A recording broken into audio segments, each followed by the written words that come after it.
बिस्मिल्लाहिर्रहमानिर्रहीम। अस्सलाम वालेकुम। उम्मीद करती हूँ कि आप सब लोग खैरियत से होंगे। अल्लाह ताला आप सबको अपने हिफ्ज़-ओ-मान में रखे, आमीन सुम्मा आमीन।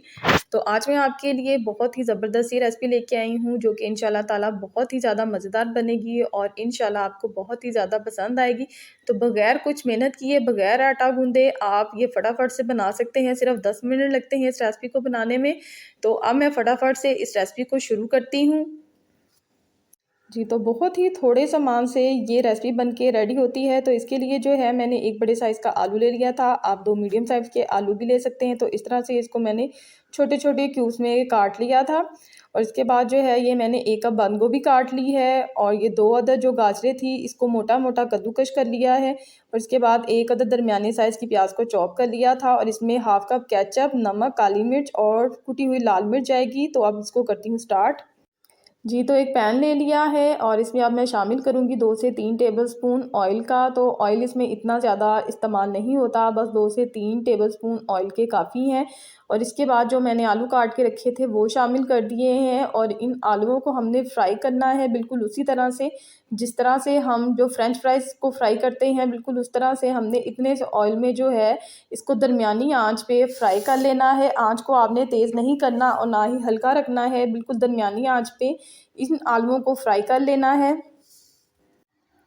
आलू जो हैं वो फ्राई हो चुके हैं और देखिए आपको हल्के-हल्के से ब्राउन नज़र आ रहे होंगे। तो ये बहुत अच्छी तरह से जो आलू हैं वो फ्राई हो चुके हैं। तो आपने बिल्कुल इसको चिप्स की तरह फ्राई करना है और ये बहुत ही क्रिस्पी हो गए हैं। तो अब मैं इसमें शामिल कर रही हूँ प्याज़ जो कि मैंने चॉप करके रख लिया था और इस प्याज़ को भी बस 1 मिनट तक ही इसके साथ फ्राई करना है ताकि ये प्याज़ जो है थोड़ा-सा सॉफ्ट हो जाए। इसको भी हमने ज़्यादा ब्राउन नहीं करना, सिर्फ़ 1 मिनट काफ़ी है और इसको 1 मिनट तक जो है हमने पकाना है।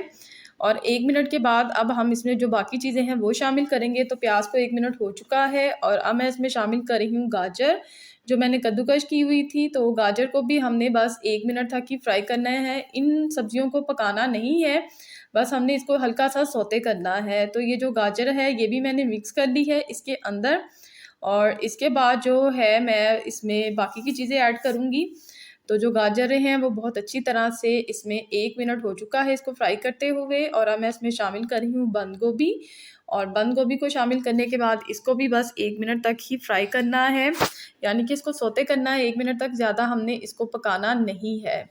तो बहुत ही मज़ेदार ये जो रेसिपी है बन के रेडी होती है। आप इसको खाने के बाद यकीनन रोल और समोसे भूल जाएँगे। ये बहुत ही मज़ेदार बनती है, बहुत ही कम चीज़ों में और बहुत ही कम टाइम में।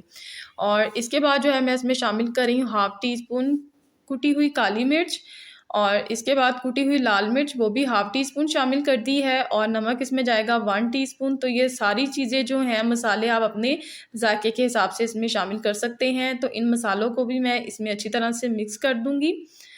तो आपने मसालों को बहुत अच्छी तरह से मिक्स कर लेना है। बहुत ही ज़्यादा टेस्टी ये रेसिपी बन के रेडी होती है।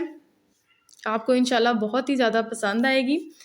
और ये देखें इन तमाम चीज़ों को मैंने अच्छी तरह से मिक्स कर दिया है और इसके बाद जो है अब मैं इसमें शामिल करूँगी हाफ़ कप केचअप और हाफ़ कप केचअप शामिल करने के बाद बस इसको फटाफट से हमने दरमियानी आंच पे मिक्स करना है और इसके बाद ये बिल्कुल रेडी हो जाएगी। तो इसको अब मैं करूँगी मिक्स। जी, तो देखिए जी सब्ज़ियाँ रेडी हो चुकी हैं और इसमें कोई लिक्विड नहीं है, बिल्कुल ड्राई सब्ज़ियाँ हैं। तो इन सब्ज़ियों को जो है मैं एक बाउल में निकाल लूँगी। बिल्कुल ड्राई सब्ज़ियाँ होनी चाहिए, इसमें कोई लिक्विड नहीं होना चाहिए। तो ये जो वेजिटेबल्स हैं ये मैंने बाउल में निकाली हैं और इसके बाद जो है इसको मैशर की मदद से मैंने मैश कर लेना है, यानी कि जो आलू हैं उनको आपने अच्छी तरह से मैश कर लेना है और इसके बाद अब मैं इसको रख दूँगी साइड पे।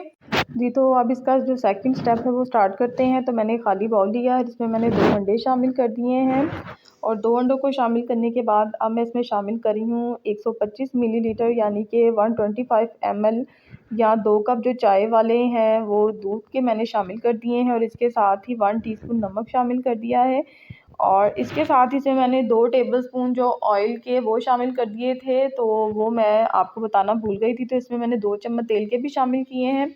और अब इन सारी जो चीज़ें हैं इनको अच्छी तरह से आपने फेंट लेना है, बहुत अच्छी तरह से इसको मिक्स कर लेना है। और इसके बाद अब मैं इसमें मैदा शामिल कर रही हूँ, 1.5 कप मैदा यानी कि 125 ग्राम आपने इसमें मैदा शामिल करना है और मैदे को भी जो है आपने बहुत अच्छी तरह से इसमें मिक्स कर लेना है, ताकि इसमें किस्म किस्म की कोई गुठलियाँ ना रहें, लम्प्स बिल्कुल ना हो इसमें। तो आपने इसको बहुत अच्छी तरह से फेंटना है। जी, तो बैटर जो है वो बिल्कुल रेडी है और इस तरह से ये देखें, इस तरह से ये रनी होना चाहिए बैटर। तो अब जो है इसकी कुकिंग को स्टार्ट करती हूँ। जी, तो यहाँ पे मैंने एक पैन लिया है और जो गैस है वो मैंने दरमियानी आंच रखी हुई, यानी कि चूल्हा ऑन है और आपने दरमियानी आंच पे इसको कुक करना है। तो ऑयल के साथ इसको मैं हल्का सा ग्रीस कर लूँगी। तो पैन में हमने ज़रा से ऑयल के साथ इसको ग्रीस कर लेना है, ताकि जो बैटर है वो चिपके ना। तो अब इस तरह से मैं 1 चम्मच भर के इसमें शामिल कर रही हूँ। ये देखें, और साथ ही इसको मैं थोड़ा-सा हिला दूँगी पैन को, तो ये जो है पैन की चारों साइड पे फैल जाएगा। ये देखें, क्योंकि बैटर अच्छा बना हुआ है, तो ये देखें इस तरह से ये जो है पैन की साइड पे फैल गया है। और अब इसको मैं 1 मिनट तक जो है एक साइड से पकने दूँगी। जी, तो ये एक साइड से जो है पक चुका है, ये देखें इसने साथ ही किनारे जो है फ़ौरन से छोड़ना शुरू कर दिए हैं। तो अब इसको जो है मैं पलट लूँगी और दूसरी साइड से भी जो है मैं 1 आधे मिनट तक ही इसको पकाऊँगी और फिर निकाल लूँगी। तो आपके इतने से बैटर में जो है ये 6 पैनकेक बन जाएँगे। तो मेरा जो पैनकेक है वो बड़ा है, इसलिए मेरे 6 बने हैं। और अगर आपका छोटा होगा तो आपके 8 से 9 अदद जो हैं ये बन जाएँगे। तो इसको अब जो है मैं दूसरी साइड से भी हल्का सा कुक कर लूँगी और फिर इसको निकाल लूँगी। तो आँच जो है वो आपने दरमियानी से थोड़ी-सी कम रखनी है। और ये देखिए कितना ज़बरदस्त सा ये बन के रेडी हुआ है। और इसको अब मैं निकाल लूँगी और जो बाकी के हैं वो मैं इसी तरह से जो है उनको पका के तो उनको भी निकाल लूँगी। जी, तो अब हम इसकी फिलिंग की तरफ आ जाते हैं। तो आपने क्या करना है, ये है इसकी सीधी साइड, तो हमने जो है इसकी उल्टी साइड लेनी है। तो उल्टी साइड पे जो है हमने फिलिंग रखनी है। तो फिलिंग आपने जो है इसमें कंजूसी नहीं करनी फिलिंग डालने में। तो इसमें जो है आपने 2 चम्मच जो है मैंने फिलिंग के इसमें शामिल कर दिए हैं। तो आपने भी इसमें थोड़ी-सी फिलिंग जो है अच्छी खासी शामिल करनी है। और इसके बाद इसको मैं इस तरह से फ़ोल्ड कर दूँगी और बिल्कुल ये पॉकेट की शक्ल में बन जाएगा। तो ये देखें इस तरह से जो है ज़बरदस्त सा ये पॉकेट की शक्ल में बन गया है। और इसी तरह से जो बाकी के हैं वो भी मैं बना लूँगी। तो आपने इसको क्या करना है, इफ़्तार के लिए हमारे पास टाइम ऑलरेडी बहुत कम होता है, तो हम इसको बना के जो है फ्रीज़ भी कर सकते हैं।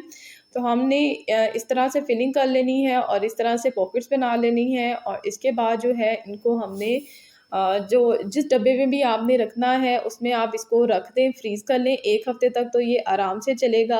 और इफ़्तार से आपने तकरीबन इसको 1 से 2 घंटे पहले आपने निकाल के इसको डीप फ्रोस्ट कर लेना है और उसके बाद जो है आपने इसको हल्का-सा फ्राई कर लेना है।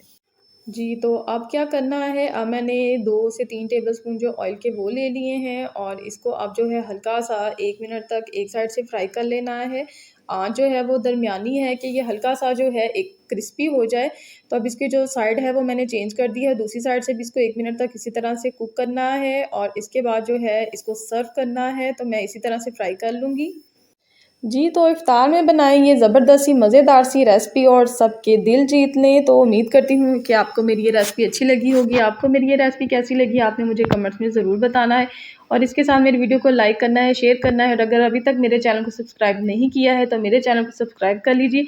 मिलूँगी नेक्स्ट वीडियो में, इजाज़त दीजिएगा। अल्लाह हाफ़िज़।